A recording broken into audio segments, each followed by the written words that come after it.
Assalamu alaikum wa rahmatullahi wa barakatuhu. Ahlan wa sahlan, marhaban. Welcome, guys. My name is Yaqut Zaman. Hope you guys are having a fantastic time. Slow the lights a bit. Make it a bit more easy on the eyes. Yeah, so welcome. Ahlan wa sahlan. My name is Yaqut Zaman. This is my YouTube channel, Roots of Knowledge. Alhamdulillah. As you guys know, on Saturdays I have live stream. I'm just going to live it onto Instagram. Let's see what kind of questions you have on Instagram. Okay, right. So, Instagram people.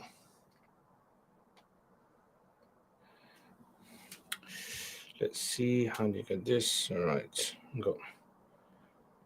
Connecting. Okay.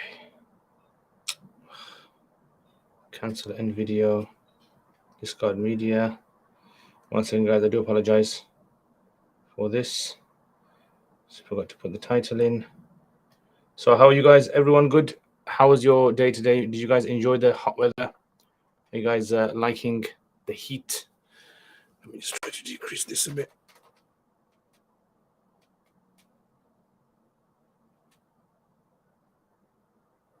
That's better. Yeah, so ahlan wa sahlan, guys. Welcome to the live stream. Let's check out the question. Muhammad Zahir alaikum salam. I made an oath out of haste not to see a particular person. However, I understand it was a mistake. So what did you exactly say in the oath? So tell me what you said exactly in the oath. Muhammad Hussein wa alaikum assalam. My brother Muhammad, how is he going? Alhamdulillah, my brother Muhammad Hussein. Long time no here, my brother. It's been 1 week. Too long. Harun wa alaikum assalam. What is your opinion on student loans? Not allowed. Student loans are not allowed. They are riba based. However, out of last resort, if there's no other way of making up that money, then I would say as a last resort, you can take it. One of the fatwas that allows it says that it's not interest, rather it's mudaraba. Can you explain? I don't know how it's mudaraba, unfortunately. If you can maybe find out more information about it. Mudaraba basically means silent partner. So I don't know how it's going to work out as a silent partner.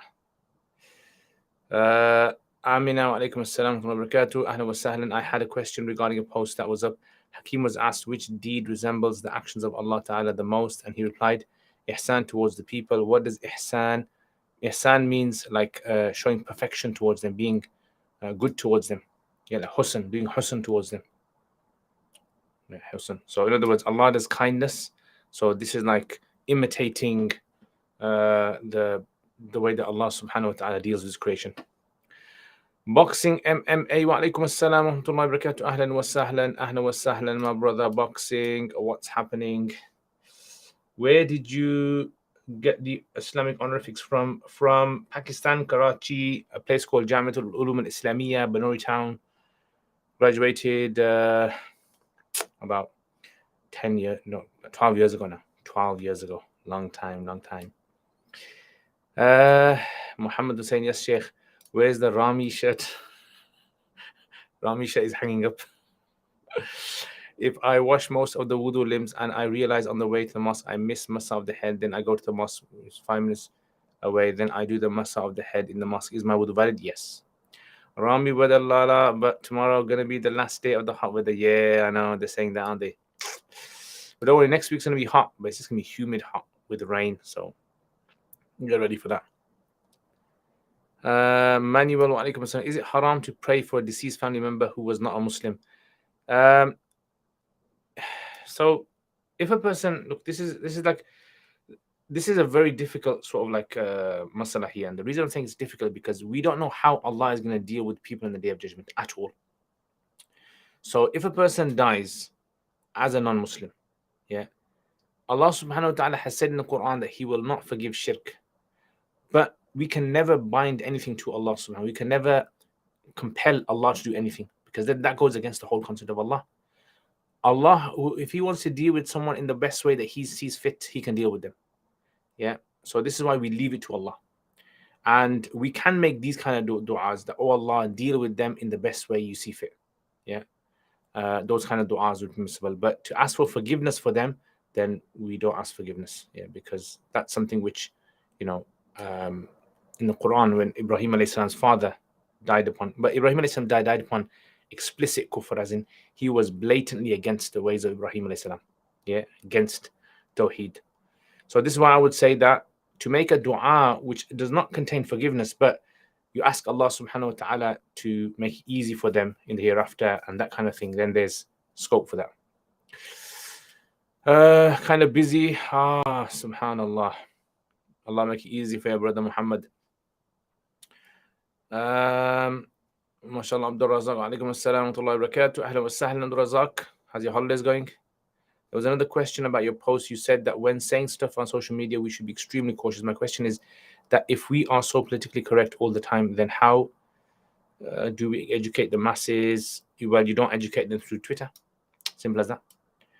Especially the ulama, since it's their jobs. Yeah. So look, think of it this way. On the streets, do people go around just screaming things out on the streets? They don't. So Twitter is basically like screaming out. So in other words, when you go in the city center, do you scream out, in 240 words or characters? Do you scream things out and say, blah, blah, blah? No, because the Prophet ﷺ said, "Anzil an-nas manazilahum." Treat different people according to their abilities. And when people on Twitter or on social media, they say things, they don't realize there's all categories of people who are reading that message. And this goes against the adab of da'wah as well. Right? So everyone is given da'wah according to their ability. Now, subhanAllah, this is why Aisha radiallahu anha has said, when the Quran was first revealed, Allah did not say don't fornicate. He didn't say don't drink. He didn't say don't do this, don't do that in the beginning of Makkah. He just said about Jannah. He said about staying away from don't do shirk. It's because if people were told not to do these things, they would not have accepted Islam. So there is a wisdom in how the Quran was even revealed to the people in Makkah and how it was revealed later on in Medina. So these are lessons that we need to take. We need to understand when Allah subhanahu wa ta'ala he shows the hikmah, the wisdom in da'wah and how Islam was legislated. We also have to understand this is something that we need to take into consideration on Twitter. This is why if you look at the kind of posts that I put up, I generally try to keep the posts without going into too many details because I know it goes beyond too many people's heads. Yeah, if I'm talking on a special WhatsApp group or on special, privately with someone, then I might go into a lot of detail because I know who I'm speaking to. I know the background of that individual. Yeah, so this is why it's very important for people to understand who their audience is, and this is this is why Ali radiallahu anhu said a famous statement that when you speak to people, make sure that you speak to them according to their abilities. أَيُحِبُّ أَحَدُكُمْ أَن يُكَذِّبَ اللَّهُ وَرَسُولَهُ?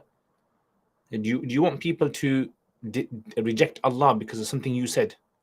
The way you said it, the way that you expressed yourself, leads to some people, like let's say 10 people hear your statement and 5 of them say, I'm not going to accept that. Look at the way he said it. So again, so that's another important thing as well. كلم الناس على قدر عقولهم. Ali Radna says, speak to people according to their abilities. And so therefore on Twitter, you're never going to speak to everyone's ability on there. You're going to only speak to a certain niche range of people. Oath was a promise to Allah not to see that. What words did you use, my brother? Muhammad Zahir, you have to tell me exact words you said. What was the exact words that you said?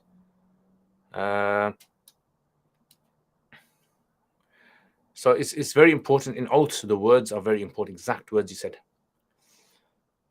Naveed Rahman, would you deem it appropriate to take the Alimiya syllabus of Darul Uloom and study the non-Musnad Uloom books independently via pre-recorded online courses like your Quduri?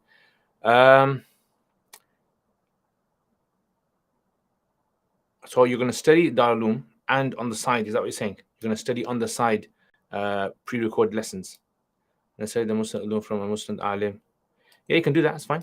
Totally fine. Remember, there's nothing wrong with self-studying in theory. The problem is in self-studying, you don't know when you're going to make a mistake. You've no way of figuring out if you've made a mistake or not. That's the whole problem. There used to be a guy. This guy was from France. I didn't know his name.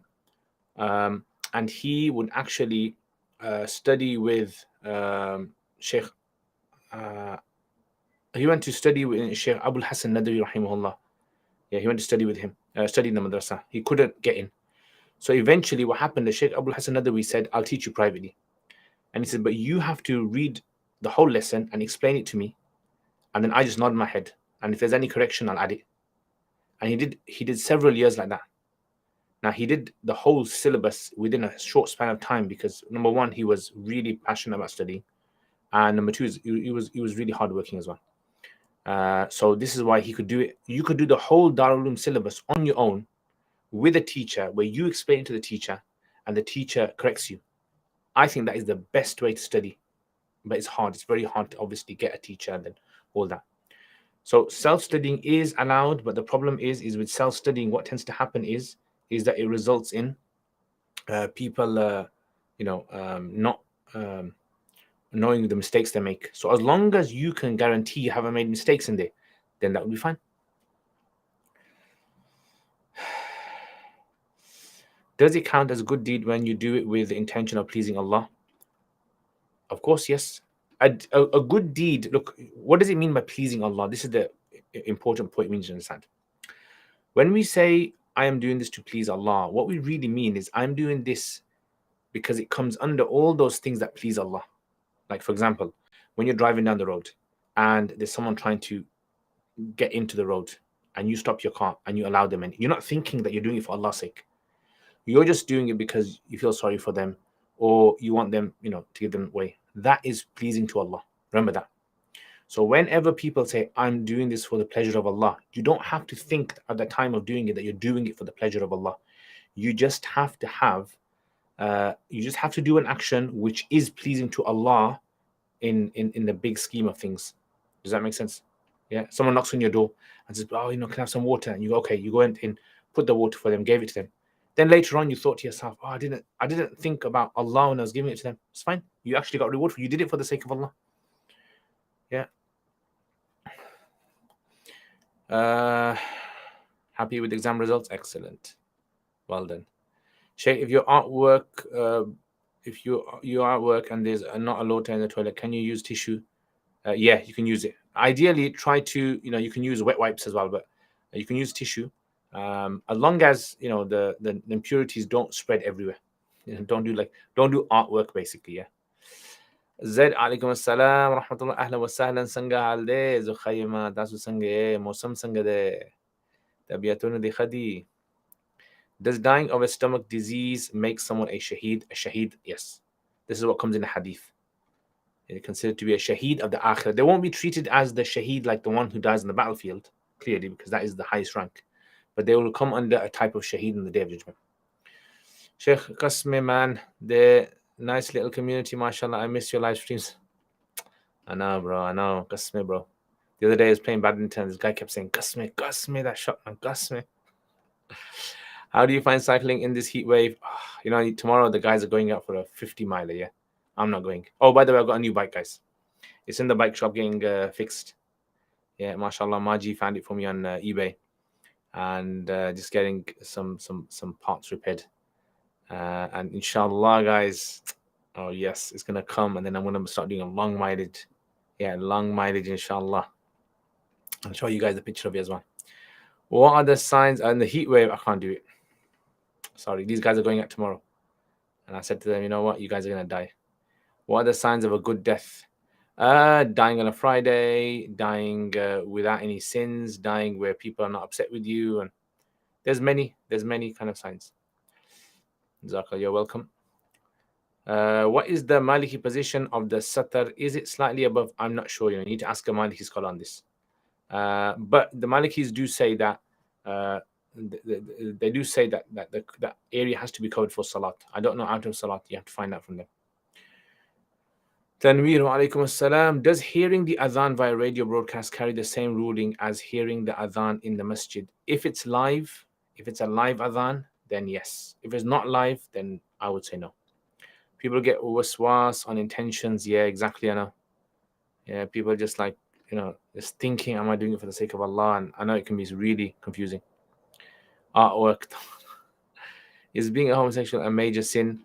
Look, the thing with homosexuality is that If a person, so one is if a person has sexual attraction towards the same gender, that is acting upon that is prohibited. Controlling your nafs is necessary there, right? To act upon the desires not allowed at all.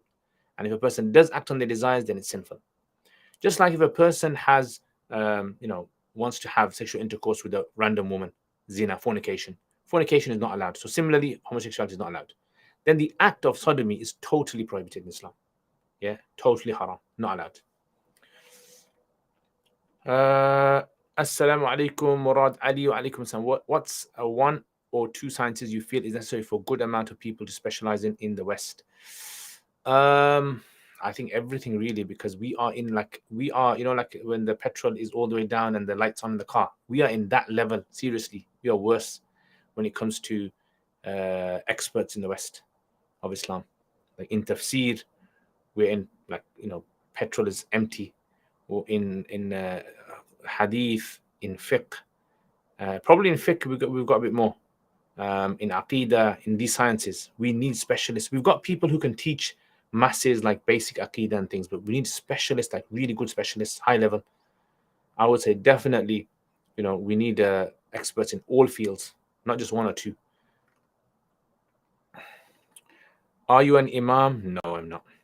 The hadith of the nearest effect, one night in the path of Allah is more rewarding than 1,000 nights. Is that only for fi sabilillah in the path of Allah? The hadith, one night in the path of Allah is more rewarding than 1,000 nights. I don't know. I've never come across that hadith. If you can quote the Arabic to me, I can check it up. Sheikh, are you talking about Laylatul Qadr?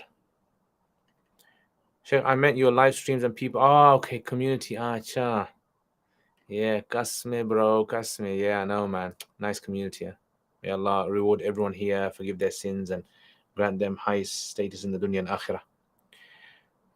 Did you get a chance to watch Sheikh Yasser's podcast with Sheikh Shadi? No, unfortunately. I don't really get time to watch too many podcasts. Yeah. It's been busy, quite busy these days. I'm teaching Hidayah nowadays, so a lot of my day actually gets, sometimes you'd be surprised. Sometimes I spend 4 or 5 hours just doing mutala for Hidayah. And I enjoy it, that's why, because I'm really passionate about fiqh at the moment. So when I'm teaching something and I don't have any other teaching at that time, I really sort of like I can spend my time, going to the depths of that particular lesson and finding everything I can on it. So that's why at the moment I'm really busy. Live azan in your locality country, not listening to azan in America. Yeah, live azan in your locality. Yeah, that's the one. Yeah, that's a good point there. Kazmataz, ahlan wa sahlan, alaikum salam. Is it true that a Sahabi committed suicide? I had a story about he couldn't handle the climate. No, I haven't. There's an incident of a individual who was not Isa, who was a munafiq, who killed himself in a battlefield. Yeah, that's an incident in a battlefield, killed himself. But not that about the climate. No, I haven't heard of that. I think ulama need to focus a lot on atheism, LGBT for issues related to community. Yeah, that's see, so Zed, that is something that you're seeing, isn't it? Other people will see other things, like because I'm a teacher, because I deal with students and ulama as well. We are literally, petrol is empty. Our number of scholars that we have, if they were to die, like if there was another, I don't know, COVID outbreak or something, and ulama were just to die one by one, we would seriously be in a big problem, I would say, because we don't have enough experts to.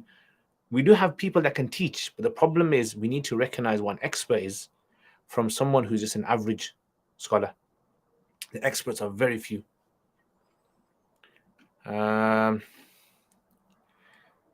in Islam, how did the Prophet Isa salam pass? He hasn't passed away. So as Muslims, Manuel, we believe that Isa salam, according to the majority of the scholars, has been raised. But Rafa Allah, Allah says in the Quran, Allah has raised him. So he's raised alive and he'll come back to the earth, inshallah, and he'll die. This is according to the majority of the Muslim scholars.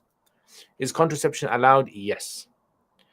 No, all the hadith that Tabligh Jamaat brothers use, such as one morning and one evening in the path of Allah is better than the whole world. Yeah, that's a hadith. Yeah, لَغَدْوَةٌ فِي سَبِيلِ اللَّهِ خَيْرٌ مِنَ الدُّنْيَا وَمَا فِيهَا. That's a hadith.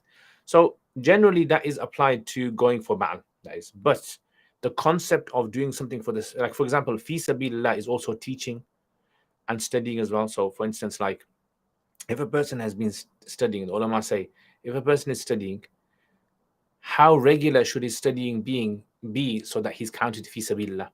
So some of them say like once a week. Some of them say once a day. At least once a day he has a dars. Some say once a week. Or as long as it's a regular, I would say as long as it's a regular dars that he has, very regular, then he'd be counted as being. And then there's a teacher who teaches, they're in the path of Allah as well. Yeah, so all of this concept of path of Allah is a very broad topic. Imam Malik was asked, what does fi sabilillah mean in the Quran? And he said, Subulullahi kathira. The paths of Allah are many. When is there going to be a new Learn to Read Quran video? Inshallah, at the moment, I'm on holiday at the moment, but inshallah, hopefully in a few weeks' time. Haydar Ali, wa alaikum assalam. Can a muqaddi end his salah after the imam completes the tashahhud? No, he can't. Yeah, he's not allowed to. Because he has to stick with the imam until the end. Yeah, so he cannot finish his salah before the imam. It won't be counted. Jazakallah khair. You're welcome, Manuel. Boxing, there's a lot of alims that graduate from Darul Ulooms. Would have thought we would be getting at least, unfortunately, you'd be surprised. So that's the thing, isn't it? So first of all, are the Darul Ulooms producing, do they have a strong curriculum that's producing experts like universities do, right? So, universities, they have a strong curriculum, it's tested, and then they qualify, etc. So we have lots of qualifiers. But the problem is, are they at the level of expertise? Are they at the level that they can become experts? Unfortunately, I would say from my personal experience, no, we don't have that. Yeah. And, you'll be surprised of how many people who teach who are not at the level of expert of teaching a book. Yeah. So it's a sad situation, but, you have to be aware of that. Ideally, if we could have some sort of like a mass, I don't know, some database, ulama website or something where you could have what ulama are doing, where they qualify from, at the moment, what's their level, what feedback do people give about them, just like you have company comparative websites. I think that's something where, or these kind of trade skills, yeah, that's the kind of thing that would be very good out there, because then we can gauge how much we need of each field. Are you in Birmingham next Sunday, or are you going abroad? I might be going abroad, So next Sunday, I might be going abroad. I might be going for a charity relief work. The visa hasn't come yet, but it's just 50-50 at the moment. Otherwise, I'm going to be in Birmingham. And I'm also going to come to Bradford, Z. Might come this week, in the weekday sometime. Me and Sufyan, inshallah. We're going to come Bradford, inshallah, chill out. Murad, wa alaikum assalam. Besides studying a curriculum, what are necessary skills set for a faqih? So I would say for the person to become a faqih, right, besides having a full grasp of the texts, being able to reference and know where texts are, is also understanding the society as well. And so understanding society doesn't just mean knowing what's happening in the news. So you need to know what's happening in the news. You need to be aware of, like, for example, political situations or technology developments. You also need to understand what's happening in your society. What's the situation of single mothers? Like, what are the problems that they face? What are the problems that a person who's trying to hold two jobs, what's the problem they face? Young people who are unmarried, what are the problems they face? People who are going to university, what are the problems they face? What are the problems faced by people who are going through divorce? What are the problems faced by kids that are brought up in, in deprived backgrounds? Knowing this is extremely important, I would say, because if you don't know this, you don't know how to apply the fiqh. Your application of the fiqh might be too strict, or it might be too lenient. So you need to know the audience as well.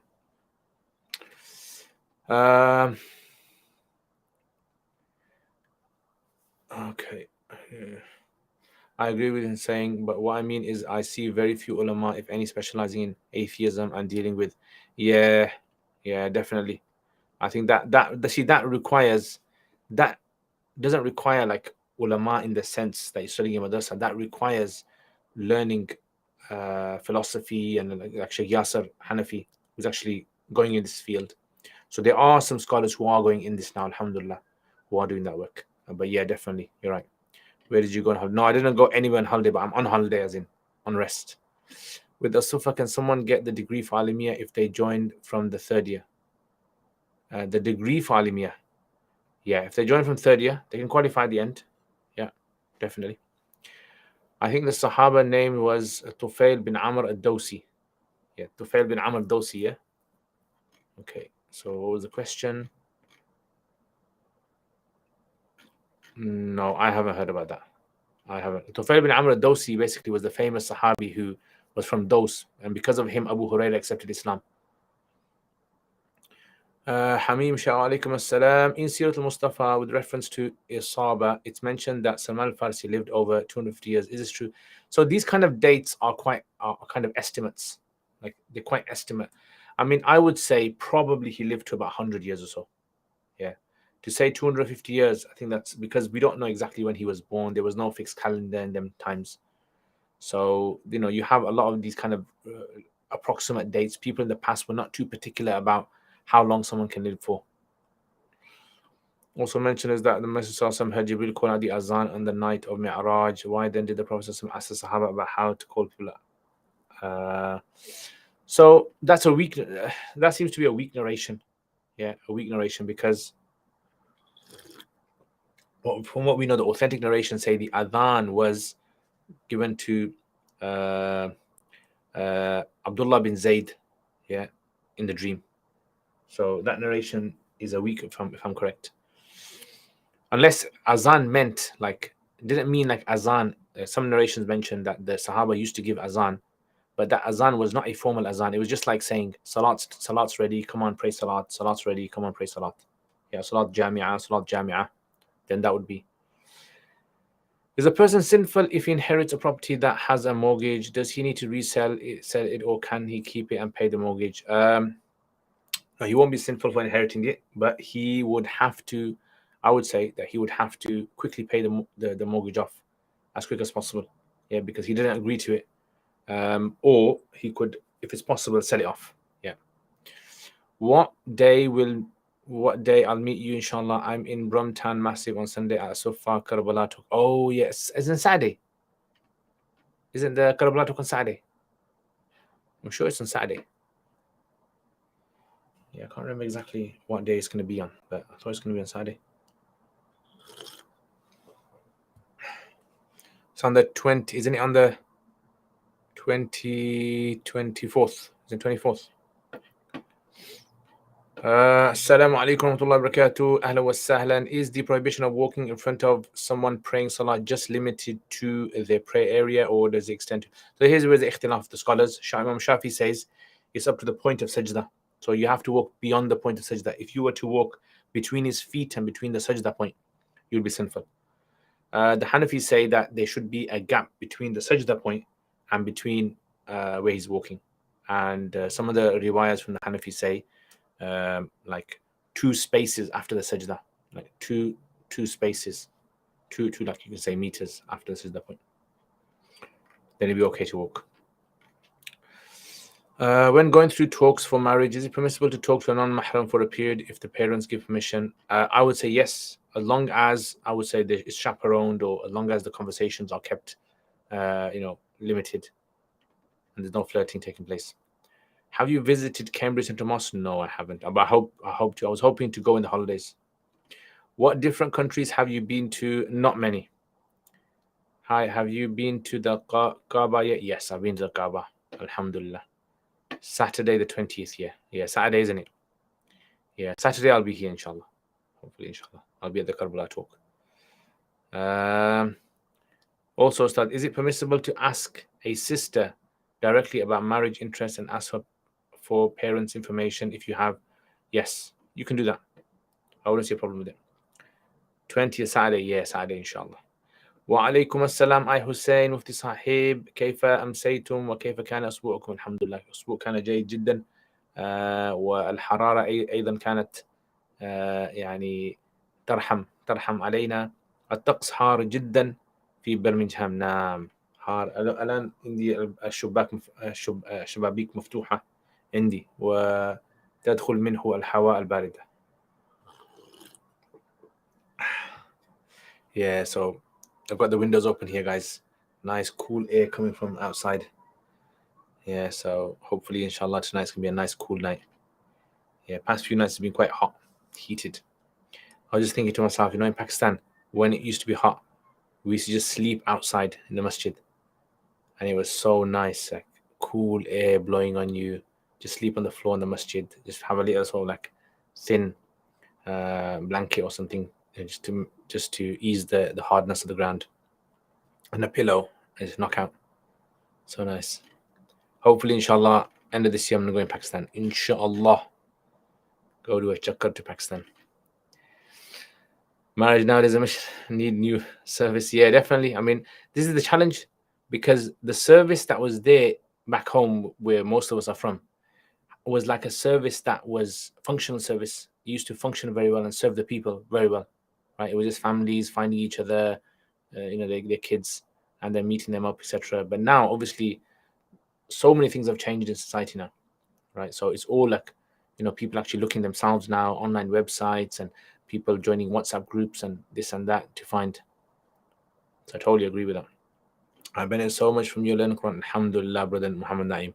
May Allah bless your learning and allow you to be able to one day teach the Quran, inshallah. You should start a marriage live stream. Die, bro. Die.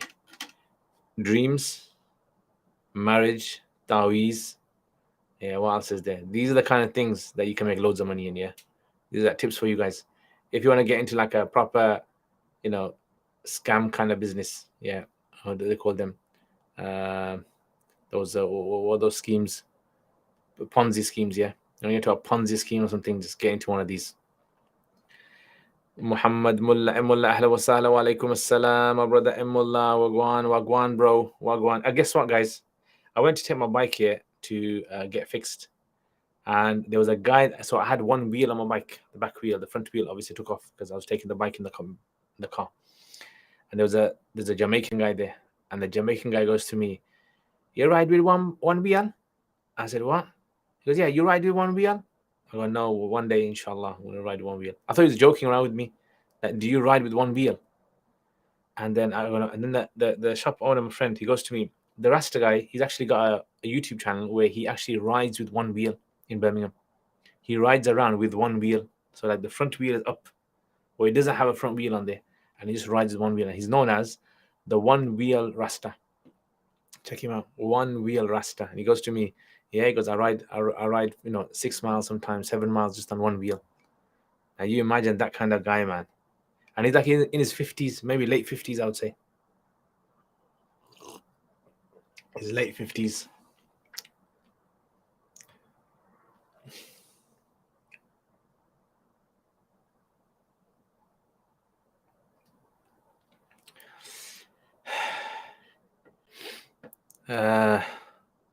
Back when everyone knew everyone, no one keeps connected. Exactly. That's it. You know what, Zed? I think you need to start like that that guy that recently done that Trojan horse scandal podcast. Yeah, you need to start a marriage one. Start a marriage podcast. Seriously, a marriage in the West podcast, and then you're gonna become famous, bro. Pyramid scheme. That's it. Pyramid scheme. MashaAllah. So we had a Lillah box in our house for about 15 years that got completely full. The Lillah was for Masjid in Warsaw. We went to give it to the Masjid today, but the Masjid is no longer exists. Allahu Akbar. Subhanallah. Subhanallah. With the tips on how to be a millionaire, I need to go bike ride, not beat for a while.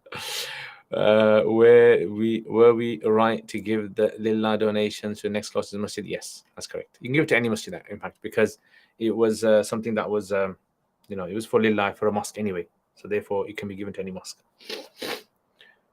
One wheel Rasta thought Sheikh was trying to steal his thunder. Yeah, exactly. Trust me. Yeah, he thought the guy thought, "Wow, you ride on one wheel, man, like me." And yes, I was shocked. He's quite tall. And he actually rides on like these BMX bikes. Funny. Were we right to give the MashaAllah, Chakra to Pakistan soon. More jinn stories to follow then. More bad stomach stories. More electricity going out stories. Yeah, the whole shebang. Who shall I invite to podcast? You want to? You can invite me once. Dennis, ahlan wa sallam alaikum assalam. I'm from Honduras. May Allah reward you for sharing your knowledge. Ameen. Ahlan wa sahlan, my brother Dennis. May Allah reward you as well for your kind words. Honduras, this is a place I want to go, inshallah. You know, I would love to learn Spanish. You know why? So I can teach in Spanish.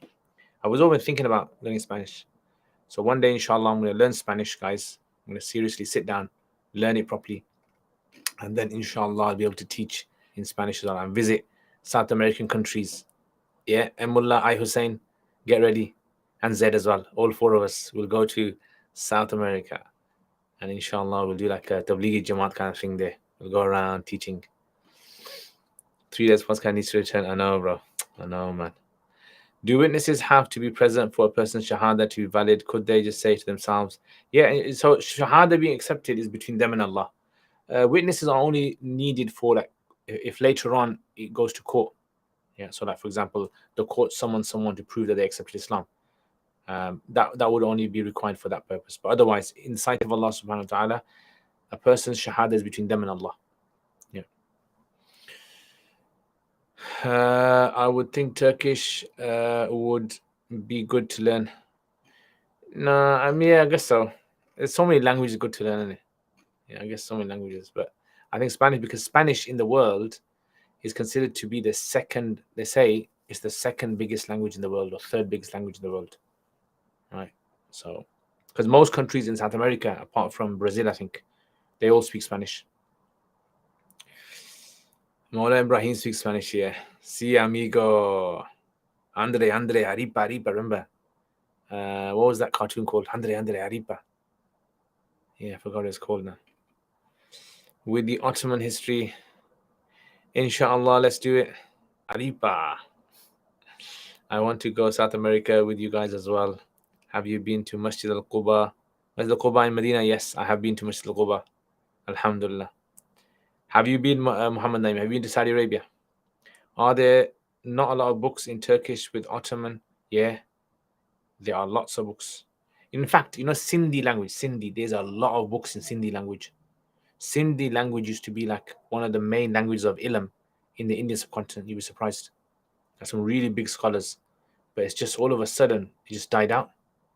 Yeah, and like you hardly find now there big institutes in Sindh, as in the Sindhi language.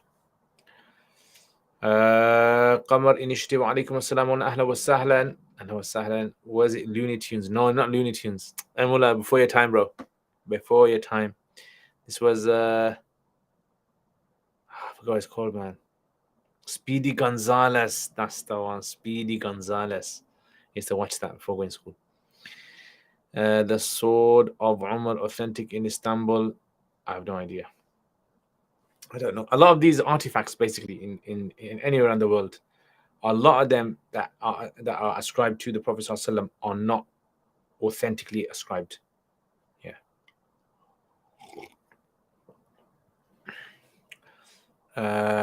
Let's set a trip. Roots of knowledge on tour. Yes. All right. We need to have like proper, like an Amir of the Jamaat. The guy's gonna do the cooking. Speedy Gonzales got in Looney Tunes. Speedy Gonzales, Jindallah knows. Yes. Unos, dos, tres, cuatro. Oh, Abdul Razak. Just because you can count numbers up to 6 or 7 here doesn't mean you can go with us. In Topkapi Museum. Yeah. So a lot of these. So there's a scholar called Sheikh Ibrahim al-Basha. Yeah. And Ismail Basha. Ismail Basha. I think his name is Ismail Basha. And he's written a book that I've got. And he was like a scholar, and he was also like a historian as well. And he mentioned all of them. He said they can't be traced back. It's just possible that historically they became viral, that these artifacts were from the Prophet ﷺ, but we can't prove it. There's no way we could. They don't have a strong standard that goes back, strong chain. Out of all the madhabs, why did the Hanafi madhab proliferate the most? Obviously, after being correct, the correct madhab.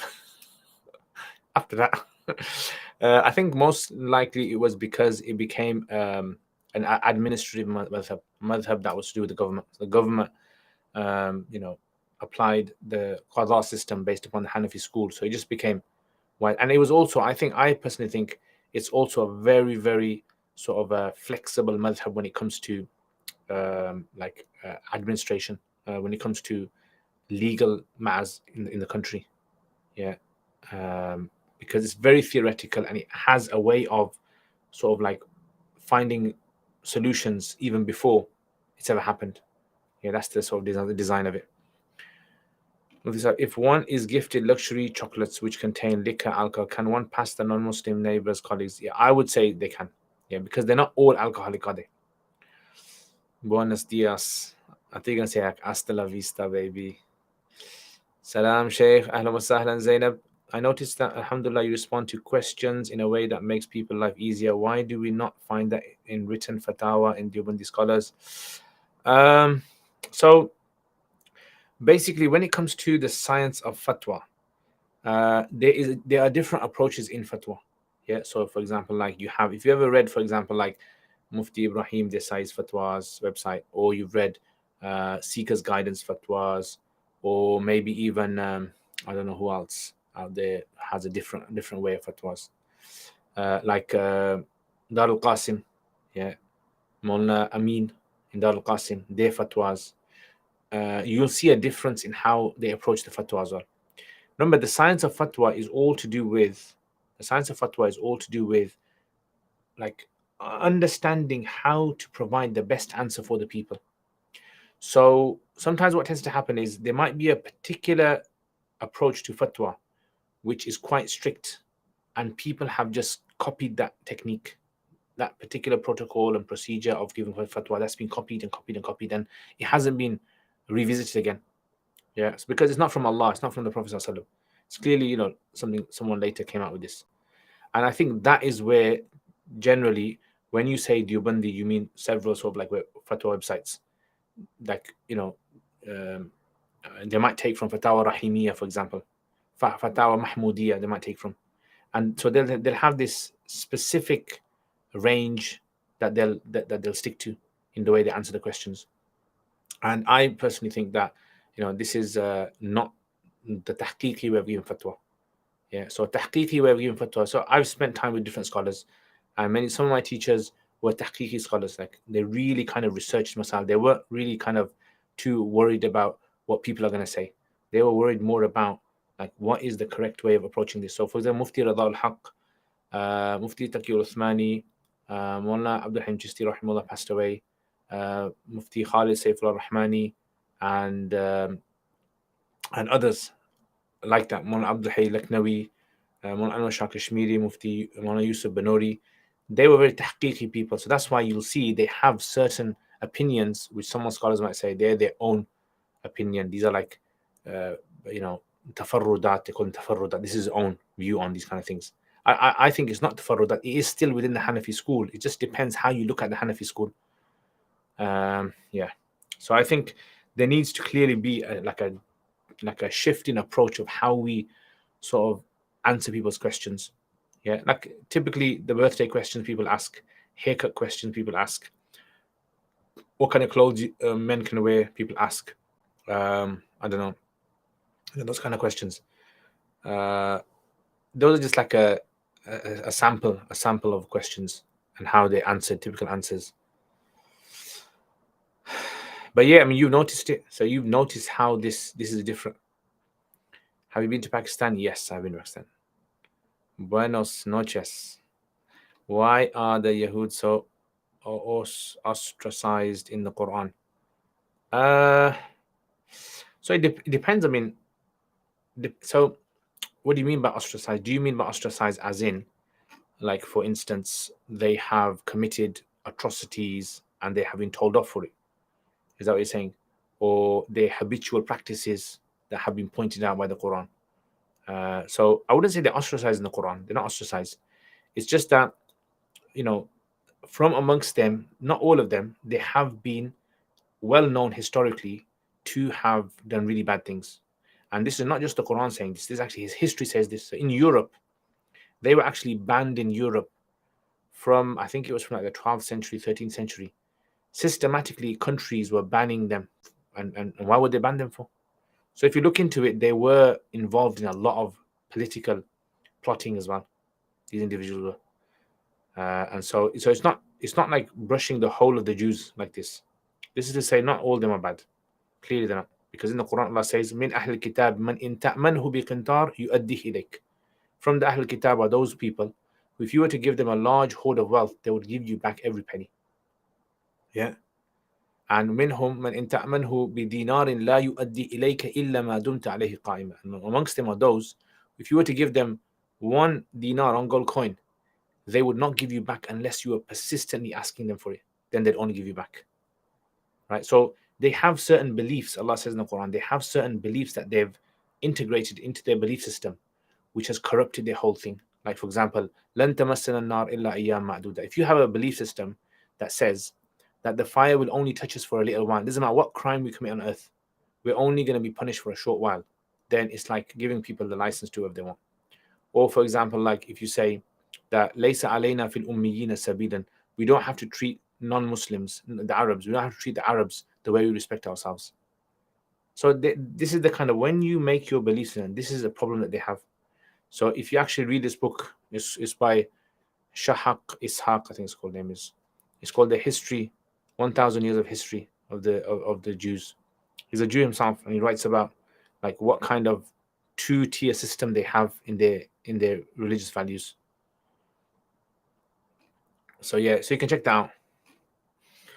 Mufti Muhammad ibn Adam's fatwa, Dar al-Ifta, Dar al-Ifta as well. Ustad, where are you currently on your Hidayah classes? We're almost up to Zakat. We're going to start Zakat this week, inshallah. So we've just reached right at the end of Salat. So Monday we've got the Salat of the chapter of the Kaaba. Yeah, Salat al-Kaaba. Are your online Hidayah classes good for when I finish Quduri? Inshallah, bro, inshallah. What is the Deobandi Hanafi position on khatams for the deceased? So what do you mean by khatams? So if you explain to me what you mean by khatams, then I can answer that question to you. Okay, so I'm going to go off Instagram. So Instagram people, hope you guys have a nice night. If you guys want to join, then you can come on to YouTube. So take care, inshallah. Assalamu alaikum.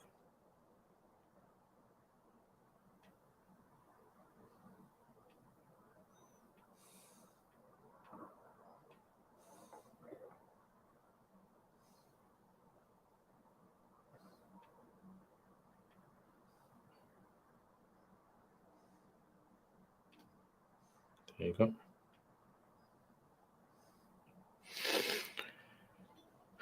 Okay. What are the Hidayah classes? Hidayah classes are basically Hanafi fiqh. It's advanced Hanafi fiqh classes. Prerequisite for that class is you need to know Arabic, how to read and understand Arabic. And you have to have studied some Hanafi fiqh before. Moin Beg, wa alaikum assalam. After divorce, I will have housewife spent her whole life looking after her and children / husband entitled to anything due to breastfeeding, looking after the children, etc., as no source of income after divorce. So see, the problem with when it comes to marital issues, the marital issues in fiqh have to be based around a court system, Islamic court system. And in the West, because there's no court system, a lot of the things in marriage, a lot of zulm, oppression takes place in marriage, unfortunately. So in an ideal, for example, Muslim situation, country, there'll be a court system. A woman is not getting any income. She goes to the court. She gets, the courts to step in. The courts will have to stipulate some sort of expenditure for the children, etc., and the husband have to pay, and then it's enforced, etc. Just like you have in this country in courts as well. In this country, you don't have an Islamic system here. So what happens is there's no way, if a woman is not married through the British system of marriage, then the woman cannot get any benefit for her children from her husband. Yeah. And if she is married through the legal system, then she is entitled to. So unfortunately, there's a lot of zulm that happens. to women, and there's a lot of zulm that happens to men in this country, I would say, because people are using loopholes in the British law system to get extra support, extra, money from the other spouse or whatever, and it's causing a lot of problems. So technically, I mean, in this society, the woman cannot get, even in a Muslim society, a woman cannot get any payment for breastfeeding after divorce unless the courts have stipulated it, unless she's come into agreement with the husband and it's been contractual and it's been signed and everything. Jazakallah khair. Someone organizes a family khatam and allocates different juz to different people monthly for a whole disease. Is that allowed, recommended? It's allowed. Not necessarily. So when we say recommended, like, are we saying that this is Allah and the Prophet ﷺ used to do this? So the Prophet ﷺ and the Sahaba, from our records, never did this kind of thing where they used to give out. But the idea of sending reward to the deceased, doing it on their behalf and sending the reward, according to some of the scholars like the Hanafis and the Hanbalis, it's allowed. Malikis and Shafis say this there's no validity of this. But Hanafis, it will be allowed. Whether it's kind of considered recommended to do it in this particular fashion, no. But the idea that sending reward is recommended, yes. A portion of Quran is given to people in order to complete one full Quran. There would not be any problem with doing that, as long as the people know this is not something that was done by the Sahaba, as in this is not necessarily the way you have to do it. And you don't even have to do a khatam for them. If they know that khatam is totally optional, and it's not even something which Allah has told us to do or the Prophet ﷺ told us to do, then it's fine. But if they believe that this is necessary for us to do, that's when it goes in the realm of innovation, bid'ah. When taking pictures, e.g. for a landscape, if there's people in the background, will it be allowed if they're included in the... Yeah, it shouldn't be a problem. Salam, I heard a mufti say that a husband needs to support his ex-wife too until their children leave her home. Is that true? So if she is taking care of the children, then potentially, if there's a court system again, then the court system would enforce that she's also supported as well because she's taking care of the children, because she's custody of the child. But if there's no court system again, qada'an, like we say, qada'an, it can't be implemented. Diyanatan, on the day of judgment, that's a separate thing. If the woman is in custody of the children and they're his children, because Allah says in the Quran, lahu rizquhunna wa kiswatuhunna bil ma'ruf. وعلى المولود له رزقهن وكسوتهن على المولود, for the father is the rizquhunna and kiswatuhunna in a way that's according to society. So it would possibly be correct, but it wouldn't be considered necessary, as I said, unless they came into an agreement through courts. Inayat Haqqu alaykum assalam. How well do you know your masail of hayd? I don't know. It depends what you ask me. If you ask me a question, I can tell you. So, I mean, how do I answer that question? Do I say 10 out of 10, 9 out of 10, 8 out of 10, 7 out of 10? Are khatams allowed or are they classified as bid'ah? So, like I explained, if you mean by the khatam, just like I explained, the whole explanation I gave, and you believe that this is part of how the Sahaba did it, then it's bid'ah, because they didn't do this.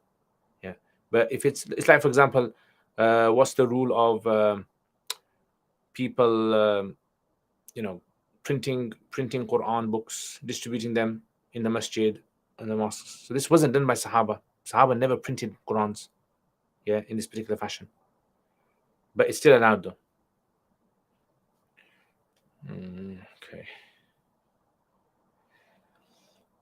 Okay. Sheikh, what about praying Quran for someone that is alive? Yes, that would be allowed as well. So Isal Thawab, so Sadaqah Jariyah can be for the living and for the dead as well.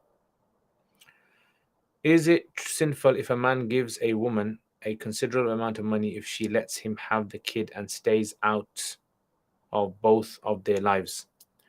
So this would not be allowed. This would come under bribery.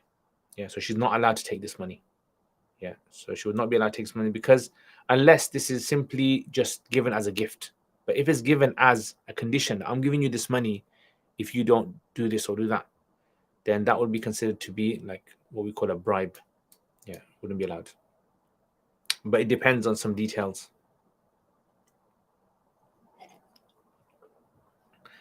Is it, as Sister Naima Roberts and Muhammad Hijab said, sisters use Islamic law to suit them or the civil courts if it suits them better than Islam? Yeah, sounds reasonable. Mu'az, wa alaikum assalam wa rahmatullahi wa barakatuh. Ahlan wa sahlan, ahlan wa sahlan.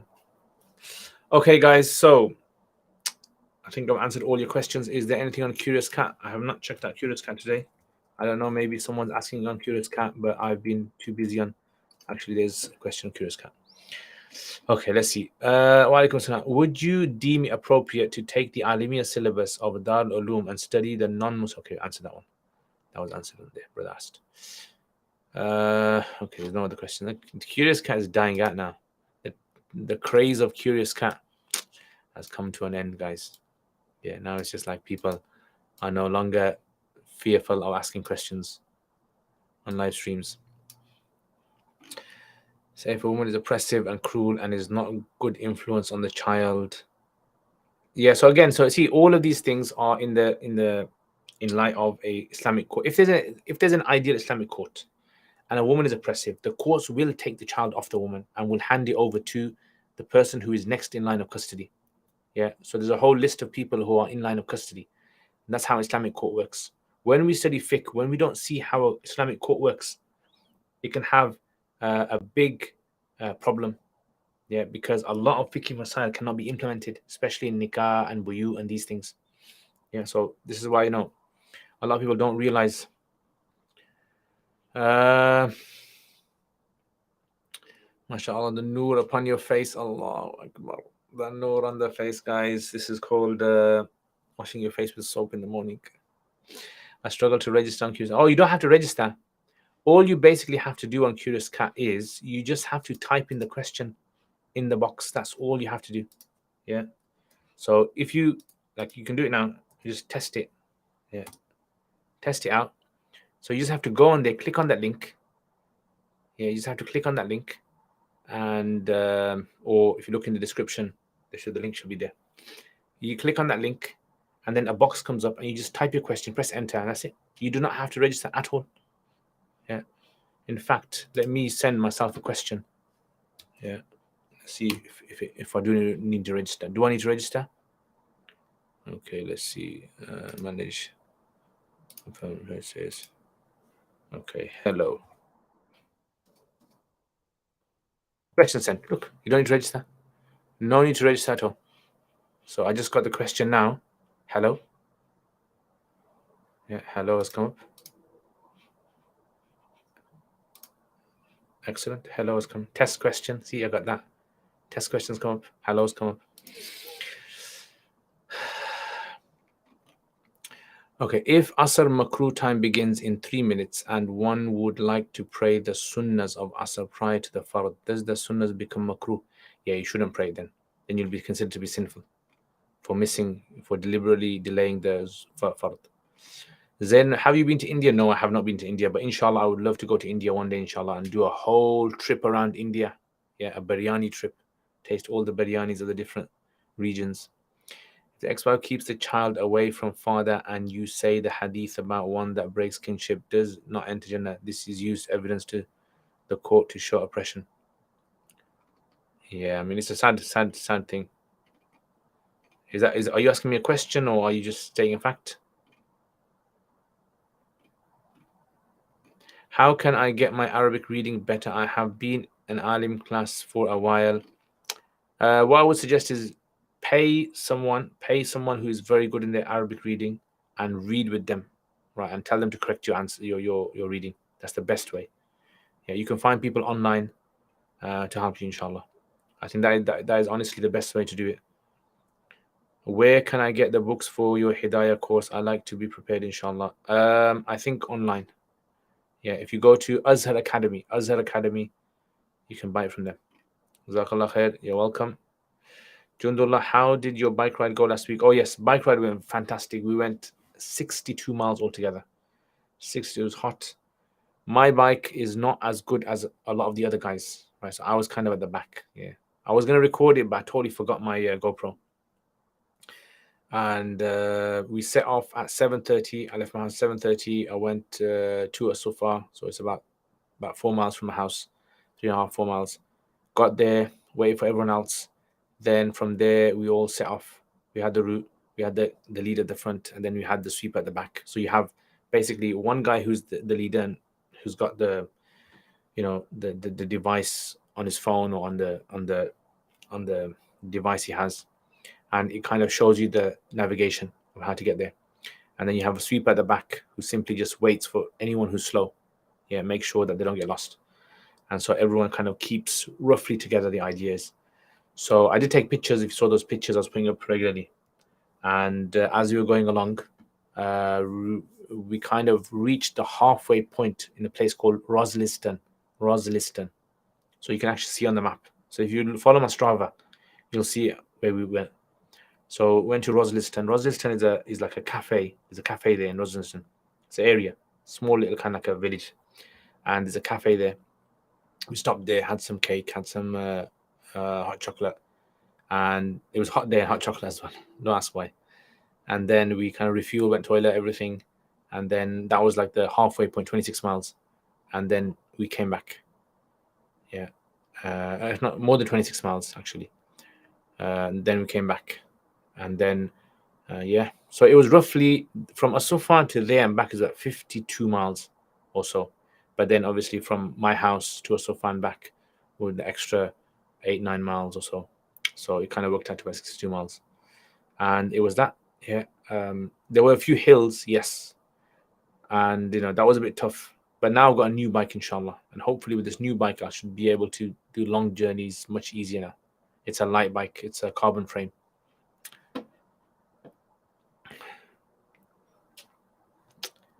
How does the makruh time surrounding Maghrib appear? Are you talking about the ending of Maghrib? So I'll actually explain this in a video. Yeah, in my Quduri lessons. Yeah, Quduri lessons. All right, let's check out Quduri times.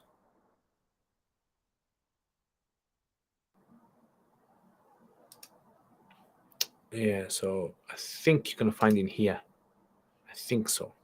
Let me just post it up here. Times of prayer. Tips on memorizing Gardans. If you don't read your whole Gardan 50 times, then don't bother asking me. You gotta read it 50 times. Are you able to read with me? No, unfortunately, I don't have time. How do I access your Hidayah course? Is it just via just email? Yes.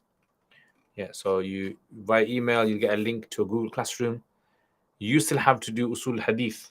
Yeah, you still have to do Quduri. You still have to do Hidayah. So yeah, that's how you get it. Quduri brings back good memories, nostalgia, mashallah.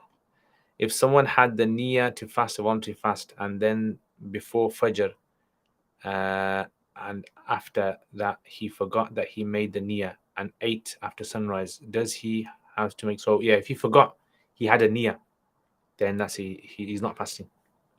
So you have to have the niyyah, yeah, in the mornings. You have to know that you are fasting. So there's no qada on that. You call this the mas'ala of madhnoon, mas'alatul madhnoon. Madhnoon. How do you stay motivated? This is on Curious Cat, by the way. How do you stay motivated when learning Arabic grammar? So look, if you're learning Arabic grammar, you have to ask yourself this question: why am I learning Arabic grammar? Why? You're gonna say, okay, I want to know how to read Arabic. Well, that means you don't need to learn too much Arabic grammar. You just need to learn enough to get yourself reading, isn't it? So I would suggest what you do is you do my Quranic Arabic 17 lessons. You do my Quranic Arabic 17 lessons, Arabic will become easy for you. Yeah, honestly, it's going to become simple for you. Yeah, because you have a purpose. The purpose of Arabic grammar is to get you to read. Therefore, as soon as you can read, you don't need to learn any more Arabic grammar. Yeah, and a lot of students I've seen, they spend, if a person spends 5 or 4 or 5, 6 years learning Arabic grammar, I think they don't know, direction in which they're going. You literally don't know where you're going. أين تذهب يا أخي?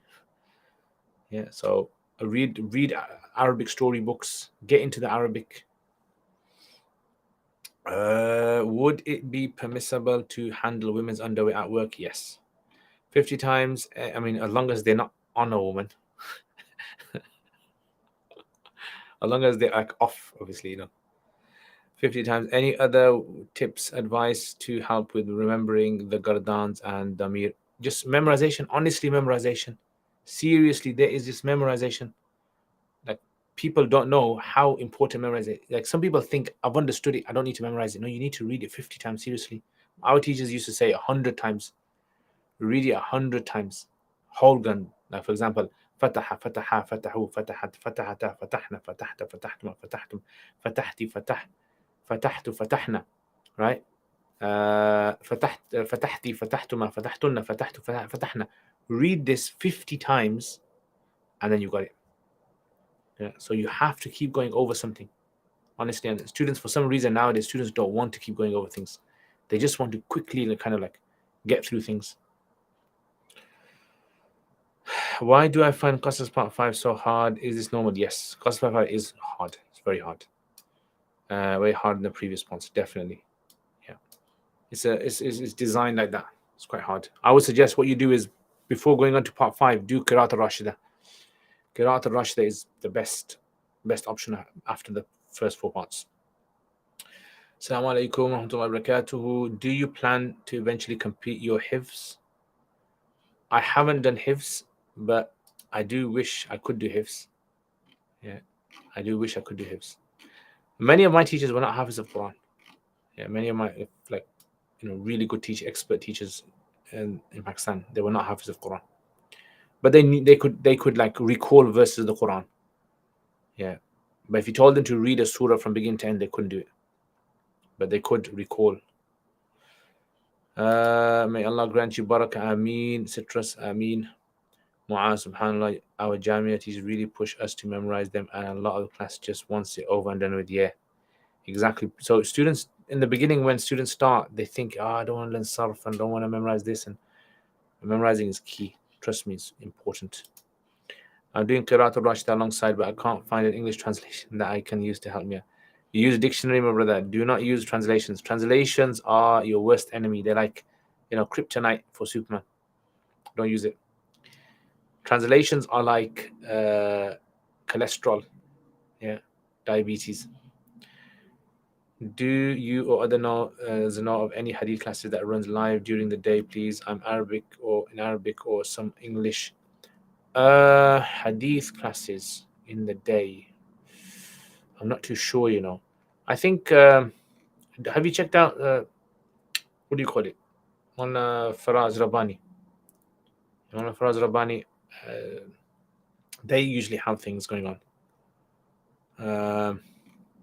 Hadith classes. I mean, online you would definitely find things on YouTube.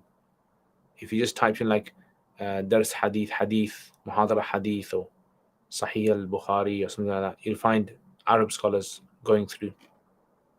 Yeah, Seeker's Guidance. Yeah, check it out. Check out Seeker's Guidance, and even check out, if you Google or YouTube, like some Muhadarat al-Hadith or Sahih al-Muwatta Imam Malik or something like that, you'll find scholars have live, Bath al-Mubashir. Translations are like kryptonite, amazing quotes. That's it. To Superman, because students are Superman, aren't they? They're like super. But the kryptonite. So, I mean, alhamdulillah, when I was studying, I did not use any translation in my early years. Did not use any translation. Yeah, and because I couldn't use one, I couldn't have access to any English ones, and Urdu ones, I could hardly read Urdu. So, yeah. Brother asked a question to me which was confusing. What type of prostration was performed towards Adam alayhi salam as only? Yeah, so there's two common answers that are given for this in Mufassirin. Number one is that this was not a prostration. This was a bowing to Adam alayhi salam. And that was allowed. Yeah, that kind of was allowed because Allah instructed. If Allah tells you to do something, then you do it, isn't it? Yeah, if Allah tells you to prostrate to someone, you do it. So therefore, if Allah is telling you, like if Allah tells a person to eat pork, you eat it. Like in the Quran, Allah says, if you're dying, if you're hunger and you eat pork, then there's no sin on you. So therefore, that's something which is allowed. And the second is that this was actually not considered to be a rule of the human realm. This was a rule of a different realm. So therefore, the laws that apply to them do not apply over here, and the ones that apply here don't apply over there. So in our realm, we can't do prostration to anyone besides Allah. But in other realms, that law doesn't apply.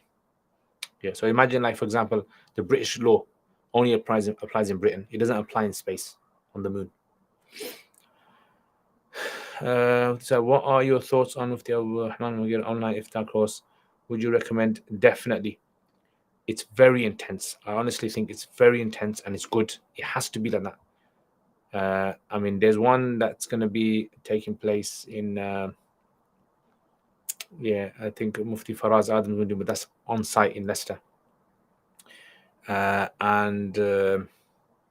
yeah, theirs is very intense, and it has to be intense. People, you can't have like a cheap iftar, like the one that I do, the iftar that I do it online one, but it's not intense. I only do it once a week, and it's not intense. It's designed like that, and it doesn't give you a qualification at the end unless you study with me like many years. Then I might give you, because iftar needs to be rigorous. Scholars need to realize that it's not a cheap thing to achieve. It's a very hard, like the Mufti Abdul Rahman Mangeras, he said this to me. He said that we are responsible for our students. So we are responsible for calling them, a graduate of iftar course. Yeah, because tomorrow they're going to walk around saying, I've studied here and I've got qualification, and they'll have the label Mufti. And then what if they come out with silly things they're saying?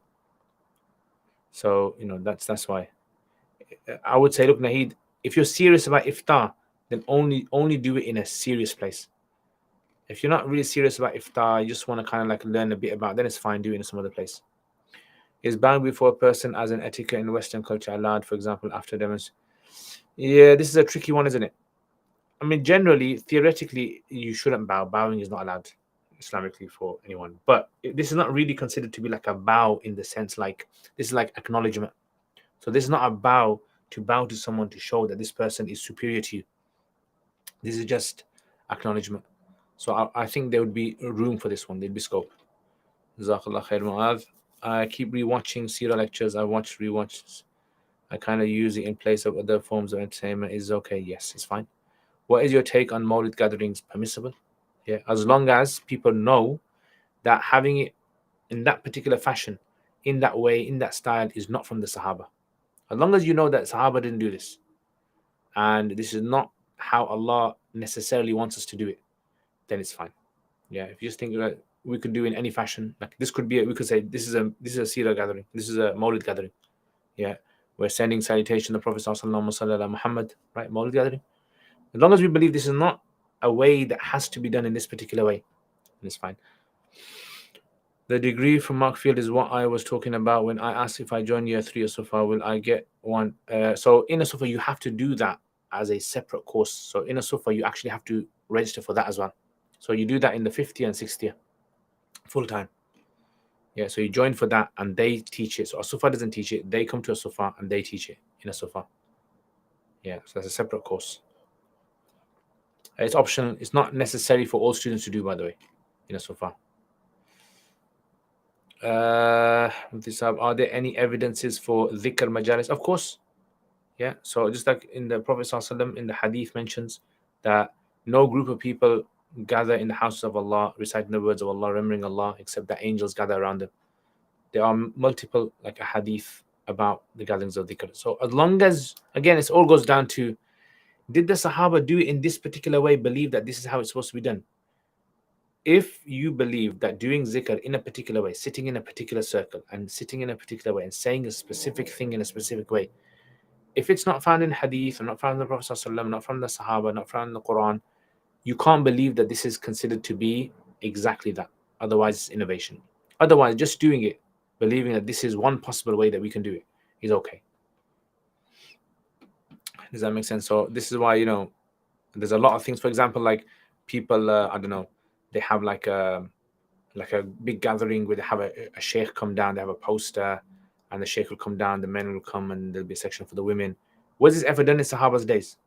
Like they had a poster put up, advertisement, and then after Salat someone comes. We have no record of this. But as long as we believe that the essence of this is okay, but this specific way is not necessary. You could have it any way you want. Yeah, you could have just men gathering, you could have just women gathering, you could have, online if you wanted. It'd be okay. You can have it on chairs, on the floor, standing. I've heard that the Asha'ira and the Maturidis do ta'wil of some of the sifat of Allah. Could you explain that? This is a big topic, my brother Yusha. Yeah, so as you guys know, I don't know Yusha, maybe you're new to the channel. I tend not to go into ilm al-kalam discussions because it does cause a lot of people to get confused on certain matters. So in a gist, you will only be expected to believe.